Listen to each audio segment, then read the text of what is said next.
আমরা 14 গোষ্ঠীও দেখি নাই, নিজেরাও শিখি নাই। আলহামদুলিল্লাহ, আল্লাহ হেফাজত করছে। এই জামানাটা এখন বর্তমান জামানা। এটা ক্লাস 5 এর মেয়ে পর্যন্ত 60 বছরের বৃদ্ধর হাতে ধর্ষণ হচ্ছে। 60 বছরের বৃদ্ধর হাতে ধর্ষণ হচ্ছে। 5 এর মেয়ে ক্লাস 5 এ পড়ে, 6 এ পড়ে। কোন জামানা আসলো? না বুড়ার কাছে জোয়ান নিরাপদ, না জোয়ানের কাছে বুড়া নিরাপদ। ফিতনা বাড়তেছে না কমতেছে? ফিতনা বাড়তেছে। আল্লাহ পাক বলেন, জামানা যত রাসূল থেকে দূরে হবে, মানুষ তত জাহান্নামের নিকটে হবে। জামানা যত নবীর নিকটে ছিল, মানুষ তত আল্লাহর জান্নাতের নিকটে ছিল। নবী করিম বিদায় হয়েছেন কত বছর? 1450 বছর। 1450 বছর রাসূল বিদায় হয়েছেন। আজ থেকে নিয়ে 100 বছর আগে যে এই লোকটা জন্মগ্রহণ করেছে, সে আমার থেকে 100 বছর হইলেও নবীর নিকটে। কথাটা কি বুঝছেন? আজ থেকে 10 দিন আগে যে সন্তানটা জন্মগ্রহণ করছে, 10 দিন পরের জন্মগ্রহণ করা সন্তান থেকে 10 দিন আগের সন্তান 10 দিন হলেও নবীর নিকটে।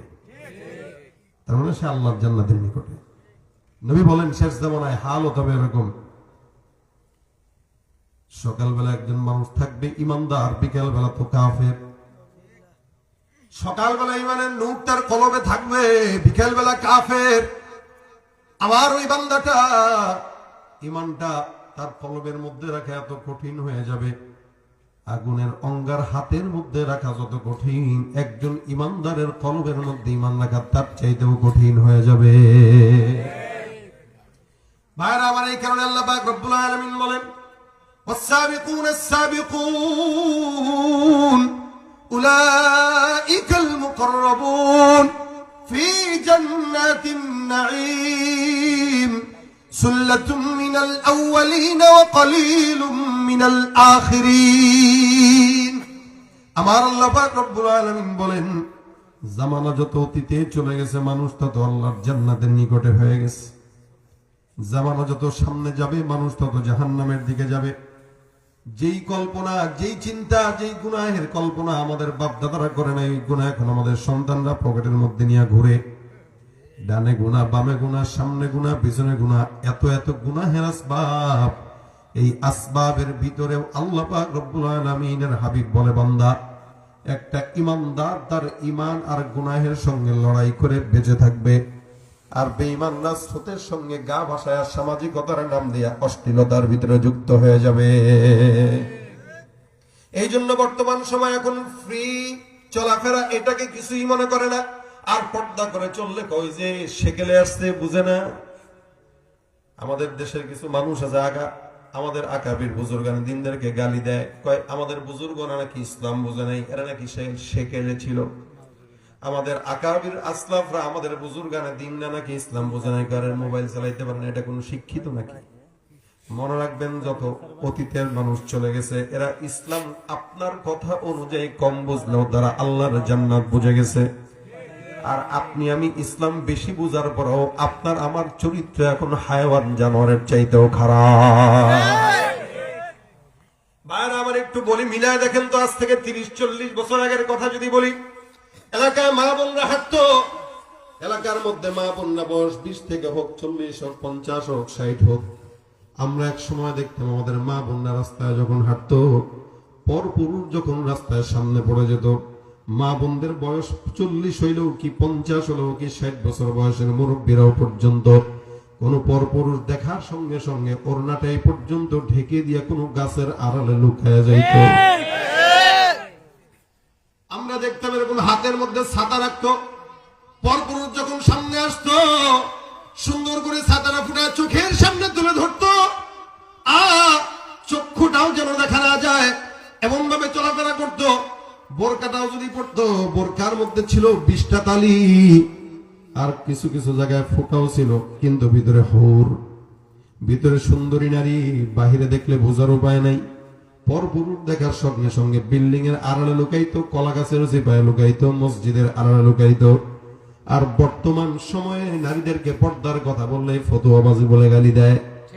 আর বর্তমান সময়ে নারীদের সামনে কোন পরপুরুষ যখন পড়ে, পর্দা করবে তো দূরের কথা, বুকের মধ্যে ওড়নাটা থাকলেও সেটা সরায় দিয়া দেখায় দেয়। এই হলো বর্তমান সময়ের নারীদের হালত আর আগের নারীদের হালত। এক সময় গ্রামগঞ্জে দেখতাম সকালবেলা আমাদের মা খালারা, আমাদের চাচিরা, আমাদের ফুফুরা ফজরের নামাজের পর সূরা ইয়াসিন তেলাওয়াত না করে কোনোদিন ঘরটা উঠানটাও কোনোদিন ঝাড়ু দিতে যেত না। ঘরের বউ যদি নামাজ না পড়তো, শাশুড়ি সারাদিন গালি দিত, তার হাতের রান্নাও খাইতো না।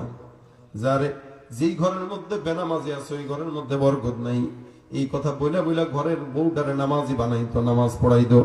সকালবেলা তেলাওয়াত করতো, বিকালবেলা মাগরিবের নামাজের পর ওয়াকা তেলাওয়াত করতো, এশার নামাজের পর সূরা মুলকের তেলাওয়াত প্রতিদিন 2-3 বেলা প্রত্যেক দিন তেলাওয়াত কমাস কম আমাদের মা বাবারা, দাদারা, খালারা করতো। আমি আমার নিজের বাবার কথা যদি বলি, 75-76 বছর হয়ে গেছে, এখনো পর্যন্ত আমি আমার বাবাকে প্রত্যেক দিন 3 বেলা কোরআন তেলাওয়াত করতে দেখি। ছোট থাকতে এখনো পর্যন্ত কোনোদিন নিজামের বাইরে চলতে দেখি নাই। অথচ আলেম না, সাধারণ মানুষ, 40 বছর সচিবালয় সরকারি চাকরি করেছেন, অফিসার মানুষ, তাবলীগের মেহনতের কারণে আমাকে মাদ্রাসায় পড়াইছেন, আলেম বানাইছেন। আমি মাঝে মাঝে চিন্তা করি, আমার বাবার পায়ের কণার সমান হয়তো আল্লাহ মানে বানায় নাই আমলের দিক থেকে। এই জন্যই বললাম, জামানা যত অতীতে মানুষ তত আল্লাহর জান্নাতের নিকটে, জামানা যত সামনে মানুষ তত জাহান্নামের নিকটে। আমরা আমাদের মা বাবার কণ্ঠের তেলাওয়াত শুনতাম সকালবেলা, আমার মনে পড়ে যখন ঘুম থেকে জাগতাম, আমার বাবার কণ্ঠের তেলাওয়াতের আওয়াজ, আমার বাবার কণ্ঠের, মায়ের কণ্ঠের জিকিরের আওয়াজে ঘুম ভাঙতো। এ মুসলমান, আমাদের ছোটবেলায় আমাদের ঘুম ভাঙতো মা বাবার কোরআন তেলাওয়াতের আওয়াজে, আর বর্তমান সময়ের বাচ্চাদের ঘুম ভাঙে মা বাবার মোবাইল, ফেসবুক, ইউটিউব আর টিকটকের আওয়াজে। তাহলে বাচ্চা শিখবে কি বলেন তো? এই জন্য তো আমি বললাম, জামানা যত সামনে যাবে, আল্লাহ পাক রব্বুল আলামিন বলেছেন মানুষ তত জাহান্নামের দিকে যাবে। আধুনিকতার নামে সবগুলা বান্দা একসঙ্গে জাহান্নামের দিকে দৌড়ায় দৌড়ায় আগাবে। ইসলামটাকে সেকেলে মনে করবে, আর নোংরামিটাকে আধুনিকতা মনে করবে, ঠিক কিনা? তাই তো চলতেছে নাকি? নোংরামি যারা করে এই সমাজের মিডিয়া, সমাজের মানুষ সব নোংরামির পিছনে, আর যারা ইসলাম ফলো করে এদেরকে এটা কি বুঝে নাকি? এটা আনকালচার। আমরা ইসলাম মানতে যে যদি আনকালচারও হওয়া লাগে, আমরা হইতে রাজি। কথা কয় না ভাইরা আমার? এই জন্য আমার আল্লাহ পাক রব্বুল আলামিন কয়, বান্দা টেনশনের কারণ নাই, শেষ জামানায় গুনাহ বাড়বে। কোন বান্দা গুনার বোঝাকে মাথায় নিয়ে যদি আল্লাহ পাক রব্বুল আলামিন বলে 2টা কাজ করবা, 1 নাম্বার ইস্তিগফার, 2 নাম্বার তওবা। আমার আল্লাহ ডাক দিয়া বলেন, ওয়া আনিস্তাগফিরু রাব্বাকুম সুম্মা তুবু ইলাইহি ইউমাত্তিউকুম মাতাআন হাসানান ইলা আজালিম মুসাম্মা।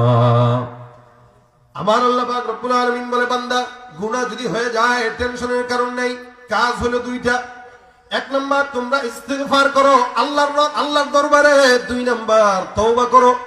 ইস্তিগফার আর তওবা এক বিষয় নয়, এই জন্য আল্লাহ পাক 2টা কাজই করার জন্য বলছেন। ইস্তিগফার মানে যখন গুনাহ হলো তখন আল্লাহর দরবারে মাফ চাওয়া, আল্লাহ এই গুনার জন্য তুমি মাফ করে দাও। আর তওবা মানে হলো হাজার হাজার গুনাহ করলাম, এই গুনাহ যেগুলা করছি এগুলো সামনে আর কোনোদিন করব না, এই মর্মে আল্লাহ পাকের উপরে ওয়াদাবদ্ধ হওয়া। কাজ হলো কয়টা? বলেন জোরে। 1 নাম্বার কি? বলেন ইস্তিগফার। 2 নাম্বার কি? তওবা। 1 নম্বরে ইস্তিগফার, 2 নম্বরে তওবা। আল্লাহ পাক বলেন, ইয়া আইয়ুহাল্লাযীনা আমানু তুবু ইলাল্লাহি তাওবাতান নাসুহা। ঈমানদার বেশি বেশি তওবা করো, তওবা করার মতো তওবা করো। কোন বান্দা যদি আল্লাহর দরবারে তওবা করে, আমার আল্লাহ পাক বলেন এই বান্দাটা এমন হালত হয়, রাসূল করিম সাল্লাল্লাহু আলাইহি ওয়াসাল্লাম বলে, বান্দা তওবা করার পর আল্লাহর দরবারে এত পবিত্র হয়ে যায় যেন জিন্দেগিতে কোনোদিন গুনাহ করেই নাই। সুবহানাল্লাহ। আল্লাহ নবী রাখা আত-তাইবু মিনাজ যামবি কামান লা যামবা লাহ। তওবাটা এমন একটা জিনিস, কোন বান্দা যদি তায়েব হয়, তওবা করে নেয়, আমার আল্লাহ পাক রব্বুল আলামিন বলেন ওই বান্দা যেন আল্লাহর দরবারে তওবা করার পর কোনোদিন কোনো গুনাহই করে নাই। এত দাম। আপনার কাছে মনে হবে তওবা করলে আল্লাহ কেমনে এত গুনাহ মাফ করে, এই কারণে অনেক বান্দা তওবাই করে না। কারে ইস্তেগফার করলে আল্লাহ সব মাফ করে দিবে, আমি তো অনেক গুনাহ করছি, কেমনে এতটুকু একটা শব্দের মাধ্যমে আল্লাহ মাফ করে দিবে? মনে হয় না। আমি যে গুনাহগার, মনে হয় না জান্নাত পাবো। থাক, যেমনি আছে এমনিই থাকি। এই শয়তান ওয়াসওয়াসা দিয়ে তারা তওবা করতে দেয় না। নবী করিম সাল্লাল্লাহু আলাইহি সাল্লাম বলেন, বান্দাকে আল্লাহ পাক মহব্বত কতটুকু করেন চিন্তা করে দেখেন। আল্লাহ নবী ডাক দেয়া কয় মহব্বতটা এত বেশি, আমরা তো আখির নবীর উম্মত। রাসূল করিম সাল্লাল্লাহু আলাইহি সাল্লাম বলেন, এই জমিনের মধ্যে যত বান্দা আছে সমস্ত উম্মতদের মধ্যে আখির নবীর উম্মতটা এত দামি, এত দামি, আল্লাহ পাক আখির নবীর উম্মতদেরকে গোটা দুনিয়ার সব নবীর উম্মতের আগে আগে জান্নাতে ঢুকায় দিবে। আমরা এই নিয়ামত পাবো আলহামদুলিল্লাহ। গুনাহ আমাদের বেশি, জান্নাতও যাবে আগে, আমরা আগে। গুনাহ আমাদেরই বেশি, জান্নাতেও যাব আগে। হাদিসে আমার পয়গম্বর ঘটনা বর্ণনা করে শোনায় দেয়, রাসূল করিম সাল্লাল্লাহু আলাইহি ওয়াসাল্লাম বলেন, বনি ইসরাইলের জামানার একজন আল্লাহর বান্দা, এই বান্দাটা একটা নয় দুইটা নয় 99টা খুন করছে। এখানে কেউ আছেন 99টা খুন করনেওয়ালা? কেউ নাই, মনে হয় না। নাই, আছে। একটা করছে হয়তো, অনেকে থাকতে পারে যারা রাজনীতি করে। কারণ আমাদের দেশের রাজনীতি মানে হলো ধরো মারো খাটো, শিখে গেছে একদল। আমার যারা আসবে তারা এগুলোই করবে। এই দেশের রাজনীতি মানে হলো নোংরা কথা। আসতে করে কোন দল করেন আমি জানি না, মনে মনে যেটা করেন এটা রাখেন, মনেরটা মনেই রাখেন। কিন্তু কথা হলো এদেশে যে দলের রাজনীতি হোক একটাও ভালো না, সব নোংরা। এই জন্য কোরআন সুন্নাহ ভিত্তিক আইন যতক্ষণ না আসবে ততক্ষণ এই দেশের শান্তি আশা করা সম্ভব নয়। যারা আসবে যারা যাবে সব একই পথের পথিক, ঠিক কিনা? আর ইসলাম যদি চলে আসে কিয়ামত পর্যন্ত ইনশাআল্লাহ শান্তি খোঁজা লাগবে না, আপনার ঘরে ঢুকে যাবে। এছাড়া যারা আসবে আর যারা যাবে সবই একই পাখির দুই ডানা, ঠিক কিনা জোরে কর? আপনার আমার জনগণের টাকা চুরি করে ওপারে পাচার করে পাঠায় দিবে, ঠিক কিনা? যাদের হাতে যায় ক্ষমতা দেশ যেন বাপের ভিটা, রাখতে চেয়ার শুরু করে বিদেশিদের পাচাটা। যাদের হাতে যায় ক্ষমতা দেশ যেন বাপের ভিটা, রাখতে চেয়ার শুরু করে বিদেশিদের পাচাটা। বিদেশিদের কথা মতো চালায় ওরা নিজের দেশ, বিদেশিদের কথা মতো চালায় ওরা নিজের দেশ। দেখতে দেখতে গোল্লায় গেল আমার সোনার বাংলাদেশ, দেখতে দেখতে গোল্লায় গেল আমার সোনার, দেখতে দেখতে গোল্লায় গেল আমার সোনার। একে একে শেষ করেছি সবার দেখা হইল শেষ, দেখতে দেখতে গোল্লায় গেল আমার সোনার। কেউ দিল না সবাই নিল আমরা যে কলুর বলদ, সারা বছর নেয় না খবর নির্বাচনে খুব দরদ। কেউ দিল না সবাই নিল আমরা যে কলুর বলদ, সারা বছর নেয় না খবর নির্বাচনে খুব দরদ। নির্বাচনের আগে নেতা ধরে কত রকম বেশ, নির্বাচনের আগে নেতা ধরে কত রকম বেশ। দেখতে দেখতে গোল্লায় গেল আমার, দেখতে দেখতে গোল্লায় গেল আমার সোনার বাংলাদেশ। মুসলমানের দেশটা মোদের আছে খাতা কলমে, দোষের দোষী যে বাজারে শাস্তি পায় যে আলেমে। মুসলমানের দেশটা মোদের আছে খাতা কলমে, দোষের দোষী যে বাজারে শাস্তি পায় যে আলেমে। ওরা ইসলাম বেচে ক্ষমতাটা পাকা পোক্ত করে বেশ, ইসলাম বেচে ক্ষমতাটা পাকা পোক্ত করে বেশ। দেখতে দেখতে গোল্লায় গেল আমার সোনার, দেখতে দেখতে গোল্লায় গেল আমার সোনার বাংলাদেশ, ঠিক কিনা? যারা আসবে যারা যাবে সব সমান। এজন্য আমরা কেউ বসাইতেও চাই না, উঠাইতেও চাই না। আমরা চাই আগামীর বাংলাদেশ ইসলাম আর কোরআন সুন্নাহর বাংলাদেশ হোক, ঠিক কিনা? আল্লাহ কবুল করুক, বলেন আমিন। তাহলে খুন তো করেন নাই আলহামদুলিল্লাহ, আমরা তো খুন করি নাই। ওই বেটা করছে কয়টা? কয়টা? 99টা খুন করছে। তার মানে ছোট সন্ত্রাসী না বড়? কান কাটা জগলু নাম আছে না এরকম? নাক কাটা, কান কাটা, গলা কাটা, হ্যান কাটা, তেন কাটা, কত কিছু। ভাইরা আমার দেখেন, 99টা খুন করলো।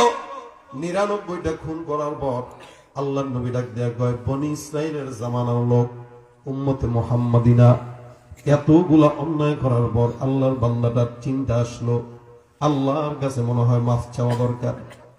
এবার আল্লাহর বান্দা একটা খ্রিস্টান পাদ্রীর কাছে গেছে, সন্ন্যাসীর কাছে যায়, ডাক দিয়া আবেদ, ডাক দিয়া কয় ভাই, আবেদের কাছে যায় বলে ভাই আমি গুনাহ করলাম 99টা খুন, এতগুলা খুন করলাম, আমি আল্লাহর কাছে যদি ক্ষমা চাই আমার মাওলা মাফ করবে কিনা। সন্ন্যাসী মানে তখনকার ইবাদতকারী, আল্লাহর ইবাদতকারী, ডাক দিয়া কয় বেটারে আমি তো রোজা রাখি, নামাজ পড়ি অথবা অন্যান্য ইবাদত করি, এত বছর পর্যন্ত আমি ইবাদত করি, আমি তো আল্লাহর কাছে মাফ পাওয়ার কোনো আশা রাখি না। তুই বেটা 99টা খুন করার পর মাফ পাইতে এত সোজা? ভাগ এখান থেকে। কোনো ক্ষমা নাই, 99টা খুন করার পরে কোনো মাফ নাই, কোনো ক্ষমা নাই। এমনিও সন্ত্রাসী লোক, মেজাজ গরম, চিন্তা করলো হায় হায়, কয় কি রে আমি আল্লাহর দরবারে মাফ চাওয়ার জন্য আসলাম, আমি নাকি মাফ পাবো না, মাফ যদি না পাই ভালো অদরকার কি তোরে দিয়ে আবার শুরু করি। ঘরে কি বলে কাছে একটা চাকু ছিল, চাকুটা বের করে হুজুরের পেটের মধ্যে ঢুকিয়ে দিস, আমি যেহেতু ক্ষমা পাবো না তোরাও তো রাখার দরকার নাই, তোরাও মেরে ফেলবো, মেরে ফেলস। ছিল 99টা, এখন হয়েছে কয়টা? সেঞ্চুরি। 100টা খুন করার পরে এবার ডাক দিয়ে মনে মনে আল্লাহ 100টা খুন করলাম, আসলাম মাফ চাওয়ার জন্য, মাফ চাওয়ার জন্য আইসা আবার গুনাহ বাড়ায় গেলাম, মালিক আমি কি মাফ পাবো না? এলাকার কিছু মানুষটাকে বাইরে কোনো আলেমের সন্ধান দিতে পারবানি? কেন? দরকার, অমুক এলাকায় একজন আলেম আছে, যাও, জ্ঞানী মানুষ। আল্লাহর বান্দা 100টা খুনের বোঝা মাথায় নিয়ে ওখানে চলে গেল। যাওয়ার পরে আলেমকে ডাক দেয়া বয় হুজুর আমি 99টা খুন করছিলাম, একজনের কাছে গেছিলাম, আমার একটা আল্লাহ নাকি ক্ষমা করবে না, মেজাজ গরম হয়ে গেছে, যার কারণে তারাও হত্যা করে ফেললাম, এখন তোমার কাছে আসলাম, বলো 100টা খুন করছি, আমার মাওলা আমার মাফ করবে কিনা। আল্লাহর বান্দা আলেম ডাক দেয়া কয় খুন করছো কয়টা? বলে 100টা। আলেম ডাক দেয়া কয় 100টা খুন করলা, তোমার খুন যদি 1 কোটি টাকা হয়, তোমার খুনের গুনাহ যেখানে শেষ, আমার আল্লাহ পাকের রহমতের দয়া মাত্র সেখান থেকেই শুরু। আবু হুরায়রা রাদিয়াল্লাহু তাআলা আনহু থেকে বর্ণিত, নবী করিম সাল্লাল্লাহু আলাইহি সাল্লাম বলেন রহমত, মহব্বত, প্রেম আর ভালোবাসা, এটা যখন আল্লাহ পাক রব্বুল আলামিন বানায়, এটাকে 100 ভাগে আল্লাহ পাক রব্বুল আলামিন ভাগ করে। 100 ভাগে ভাগ করার পর 100 ভাগ থেকে 1 ভাগ নিয়ে আমার আল্লাহ সারা দুনিয়া ছড়া দেয়। 1 ভাগের কিঞ্চিত আল্লাহ পাক আসমানের মধ্যে দেয়, জমিনের মধ্যে দেয়, ইনসানের মধ্যে দেয়, জিন্নাতের মধ্যে দেয়, আমার পয়গম্বরের মধ্যেও দেয়, মাখলুকাতের মধ্যে দেয়। নবী করিম সাল্লাল্লাহু আলাইহি ওয়াসাল্লাম কয় 100 ভাগের 1 ভাগ মহব্বত গোটা আসমান জমিনের সৃষ্টি জগতের মধ্যে ছড়ায় দিল, বাকি থাকলো 99 ভাগ।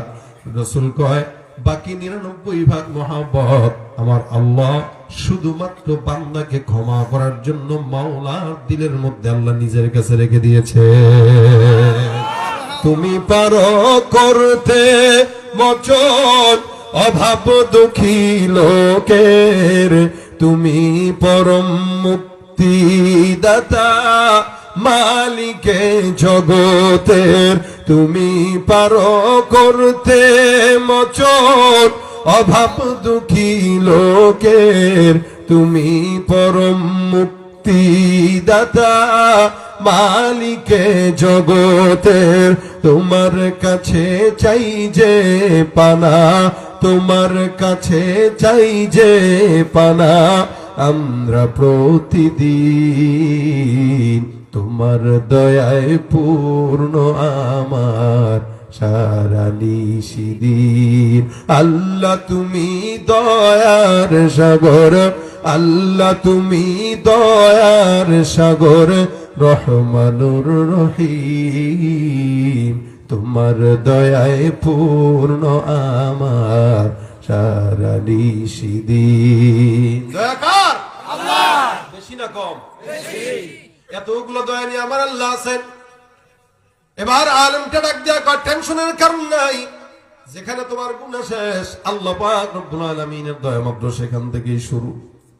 একটু চিন্তা করেন তো, আমার জিন্দেগিতেও হাজার কোটি কোটি কোটি গুনাহ, চোখটা বন্ধ করলেই নিজের গুনাহ নিজের চোখের সামনে উপস্থিত।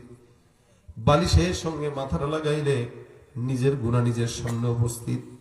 যুবকেরাও জানে কোন যুবক কোন জায়গায় কোন গুনাহটা করছে, কেউ না জানলেও জানেন কে? আল্লাহ।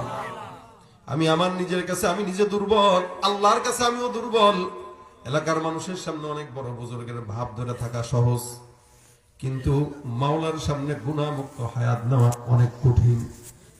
আমার আল্লাহ জানে কোনদিন কি এমন খেয়াল আসছে আল্লাহ গুনাহগুলোর থেকে মাফ চাওয়া দরকার। রোডঘাটে প্রত্যেকটা সময় অ্যাক্সিডেন্ট আর মরণ দেখি। যুবকরা মনে করে মনে হয় হায়াত 50 বছর হইলে আল্লাহর দরবারে ক্ষমা চেয়ে নিবে, কিন্তু সমাজের অধিকাংশ যুবকরা হুন্ডা অ্যাক্সিডেন্টে মারা যায়, রোড অ্যাক্সিডেন্টে মারা যায়, রাজনৈতিক খন্দনে মারা যায়, অথবা স্ট্রোক করে মারা যায়, যে কোনো কারণবশত মারা যায়। 80 বছরের মুরব্বী বিছানায় কাতরায় আর 20 বছরের যুবকের ইন্তেকাল হয়ে যায়। এই হলো হালত। এই জন্য এটা বলার কোনো উপায় নেই 80 বছর হইলে আল্লাহর দরবারে ইস্তেগফার করব, তওবা করব, বরং না এখনই আল্লাহর দরবারে মাফ চাওয়া দরকার। কারণ কি, এই রাতে আপনারাও বাসায় যাবেন কিনা, আমিও যেতে পারবো কিনা কোনো গ্যারান্টি নাই। আল্লাহর দরবারে এমন ভাবে উপস্থিত হওয়া দরকার যাতে আল্লাহ পাক রব্বুল আলামিন মরণের সঙ্গে সঙ্গে জান্নাতের বিছানা বিছায়া দেয়। সুবহানাল্লাহ। এই বান্দাটার এবার আলেমের কাছে গেছে, আলেম তাকে আশার বাড়ি শোনায় দেয়, বলে ডাক দিয়া শুনো, এখান থেকে অত দূর একটা এলাকার নাম, ওই এলাকায় কিছু আল্লাহওয়ালারা আছে, তাদের কাছে তুমি যাও, তাদের সোহবতের সময় লাগাও, তাদের সঙ্গে হাত তুলে আল্লাহর দরবারে দোয়া করো, বলো আল্লাহ তোমার মাফ যেন করে দেয়, আল্লাহ মাফ করে দিন। উদাহরণস্বরূপ এই এলাকা থেকে বরণী থেকে ঢাকা পর্যন্ত যাবা, মনে করেন 110 কিলো রাস্তা। 110 কিলোমিটার যাওয়ার পর একজন বুজুর্গকে দেখবা অথবা 5-6 জন বুজুর্গকে দেখবা, তাদের সঙ্গে তাদের সোহবতের সময় লাগাবা। আল্লাহ বলেন তাকুল্লাহা ওয়া কুনু মা'আস সাদিকিন, তোমরা তাকওয়া অর্জন করার জন্য সত্যবাদীদের সঙ্গে সময় লাগাও। তাকওয়া অর্জন করতে গেলে আল্লাহ ওয়ালাদের সঙ্গে, মুত্তাকিদের সঙ্গে, তাইবদের সঙ্গে সময় লাগাইতে হয়। এই আল্লাহর বান্দাকে আদেশ দেয়া দেয়, যাও তুমি এখান থেকে অমুক এলাকায় যা, তাদের সোহবতের সময় লাগাবা, তাওবা করবা, ইনশাআল্লাহ আসমানের মালিক তোমার জন্য ক্ষমা ঘোষণা করে দিবেন। আল্লাহর বান্দা বাসায় আসলো, সুন্দর করে গোসল করলো, এবার আতর টাতর মাখা রওনা। এখান থেকে 110 কিলোমিটার যাবে।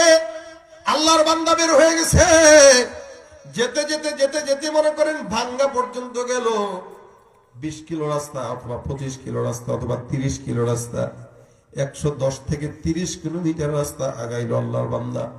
আমার মাওলা ডাক দেয়া কয়, আজরাইল, বান্দা যদিও তওবার জন্য সামনে আগাইতেছে, আমি আল্লাহ আদেশ করলাম এই বান্দার হায়াত শেষ, জানটা কবজ করে আমার কাছে নিয়ে আসো।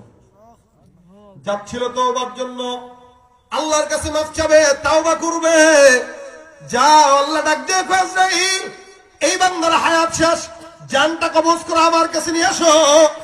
আল্লাহর ফেরেশতা আজরাইল যায়, জানটা কবজ করে নেয়। হাদিস শরীফে পয়গম্বর ডাক দেয়া কয়, কোন নেককার বান্দার যখন মওত হয়ে যায়, বান্দার আত্মাটা রূহটাকে আল্লাহর ফেরেশতারা জান্নাতের কাপড় দিয়া পেঁচায় প্রথম আসমানের সামনে নিয়ে যায়। বান্দা যদি নেককার হয়, আসমানের ফেরেশতারা সুগন্ধি পা দরজা খুলে দেয়। দরজা খুলে ডাক দিয়ে বলে, সালাম কওলাম মির রাব্বির রহিম, আমার আল্লাহ পাকের তরফ থেকে সালাম। এই বান্দা নেককার বান্দা, আমরা আসমানের ফেরেশতারা এই বান্দারে চিনি। এই বান্দা বড় নেককার, এই বান্দার জন্য আসমানের দরজা আল্লাহর তরফ থেকে খোলা হয়ে গেছে। আবার দ্বিতীয় আসমানে নিয়ে যায়, এমন করে করে শব্দ আসমান পর্যন্ত বান্দার জন্য দরজা খোলা। আমার আল্লাহ কয়, বান্দাকে এখন সুন্দর করে ইল্লিনে রেখে আসো। বান্দাকে অবশেষে ঘোষণা করা হয়, নাম গানামাতিল আরুস, এই বান্দার মুমিন বান্দা এমন ভাবে ঘুমাও যেন বাসর রাতে একটা স্বামী স্ত্রী মেলামেশা করার পর আনন্দের ঘুম যেমনে দেয়, আমার আল্লাহ বান্দা তুমি এমনে ঘুমাও, কিয়ামত পর্যন্ত কেউ তোমারে বিরক্ত করবে না। জান্নাত চির সুখেরই ঘর, জান্নাত চির সুখেরই ঘর, হবো জানতে যদি তুমি, মায়া ঘেরা রঙিন পৃথিবী নয়তো সুখের খনি। আল্লাহু আকবার। আমার আল্লাহ পাক রব্বুল আলামিন বান্দার জানটা কবজ করে নিল। এখন রূহটা নিয়ে ঝামেলা, এটা কি ইল্লিয়িনে যাবে নাকি সিজ্জিনে যাবে, জান্নাতি হবে নাকি জাহান্নামী হবে। দুই দল ফেরেশতার মধ্যে দ্বন্দ্ব লেগে গেল। একদল ফেরেশতা কয় বান্দা জান্নাতি, আরেক দল কয় না না বান্দা জাহান্নামী। জান্নাতি কেন হবে? বলে আল্লাহর বান্দা আল্লাহর দরবারে তওবার নিয়ত করে আগাইছিল। যেহেতু তওবার নিয়ত করছে, বান্দার হায়াত নাই, হায়াত যেহেতু নাই, বান্দার দোষ নাই, এটা আল্লাহ পাকের ইখতিয়ার। আল্লাহ চায় নাই, যার কারণে বাঁচায় নাই, চাইলে তো বাঁচায় রাখতো। এই যেহেতু আল্লাহ পাক হায়াত দেয় নাই, হায়াত পাইলে বান্দা তওবা করতো, তওবা করলে তো আল্লাহ মাফ করে দিত, এই কারণে বান্দা জান্নাতি। আর জাহান্নামের ফেরেশতারা কয় না না, তওবা যেহেতু করে নাই মাফ নাই, 100টা খুন, খুনের বদলে খুন, কিন্তু যেহেতু এখন দুনিয়াতে নাই, এই জন্য জাহান্নামের আগুন। দুই দল ফেরেশতার মধ্যে দ্বন্দ্ব লেগে গেছে। আমার মাওলা ডাক দেয়া কয় ফেরেশতার দল, এই দুই দল ফেরেশতার একটা সমাধান দিয়ে আসো। আসলে এই বান্দারা কি জান্নাতি নাকি জাহান্নামী হবে, এটা তোমরা একটু জানায় দিয়ে আসো। এবার তৃতীয় পক্ষ একদল ফেরেশতা এই বান্দার কাছে, ফেরেশতার কাছে ডাক দেয়া কয় আমার ভাইরা, এই বান্দা জান্নাতে যাবে নাকি জাহান্নামে যাবে, দ্বন্দ্ব লাগা দরকার নাই, আমি একটা সমাধান দেই। বান্দা যে বাসার থেকে দরজা পর্যন্ত রওনা হয়েছে, তওবার দরজা, আমি দেখবো বান্দার তওবার রাস্তা পর্যন্ত রাস্তা বেশি কিনা মাপবো। রাস্তা যদি তওবা পর্যন্ত বেশি হয় বান্দা জান্নাতি, আর যদি কম হয় বান্দা জাহান্নামী। বলেন তো 110 কিলোমিটার রাস্তার মধ্যে 30 কিলো গেছে, বেশি না কম? মাত্র অল্প একটু গেছে, ভাঙ্গা পর্যন্ত গেছে, এখনো ঢাকা বহুত দূর। এ ফেরেশতা তোমরা আমার কথা মানো। ফেরেশতারা কয় হ্যাঁ, রাস্তা মাপা শুরু করে দাও। আল্লাহর ফেরেশতা এবার বান্দার বাসার থেকে রাস্তা মাপে, 1 হাত 2 হাত 3 হাত। রাস্তা যে কম না বেশি এটা তো ফেরেশতারা জানে না, জানেন কে? আল্লাহ। আমার আল্লাহ ডাক দেয়া কয় জমিন, আমি আল্লাহ আদেশ করলাম, আমার বান্দাটা তওবার জন্য রওনা হয়ে গেছে। আমি আল্লাহ পাক রব্বুল আলামিন বললাম জমিন, আমি আল্লাহ পাক জানি আর বান্দা জানে, আমি আল্লাহর ফেরেশতারা এই বান্দার রাস্তা মাপতেছে। আমি আল্লাহ পাক রব্বুল আলামিন বললাম এই বান্দার রাস্তাটা বাসা থেকে তওবা পর্যন্ত জমিন, তুমি আমি আল্লাহর আদেশে দীর্ঘ লম্বা হয়ে যাও। বন্দেগানে খাসে আল্লাহ মুল গুয়ুব, দরজাহা জানে জওয়াসিসুল কুলুব, জমিসর শবো এ পিরাহান শানিদি, চেরা দরজা হেকন আনশ নদী।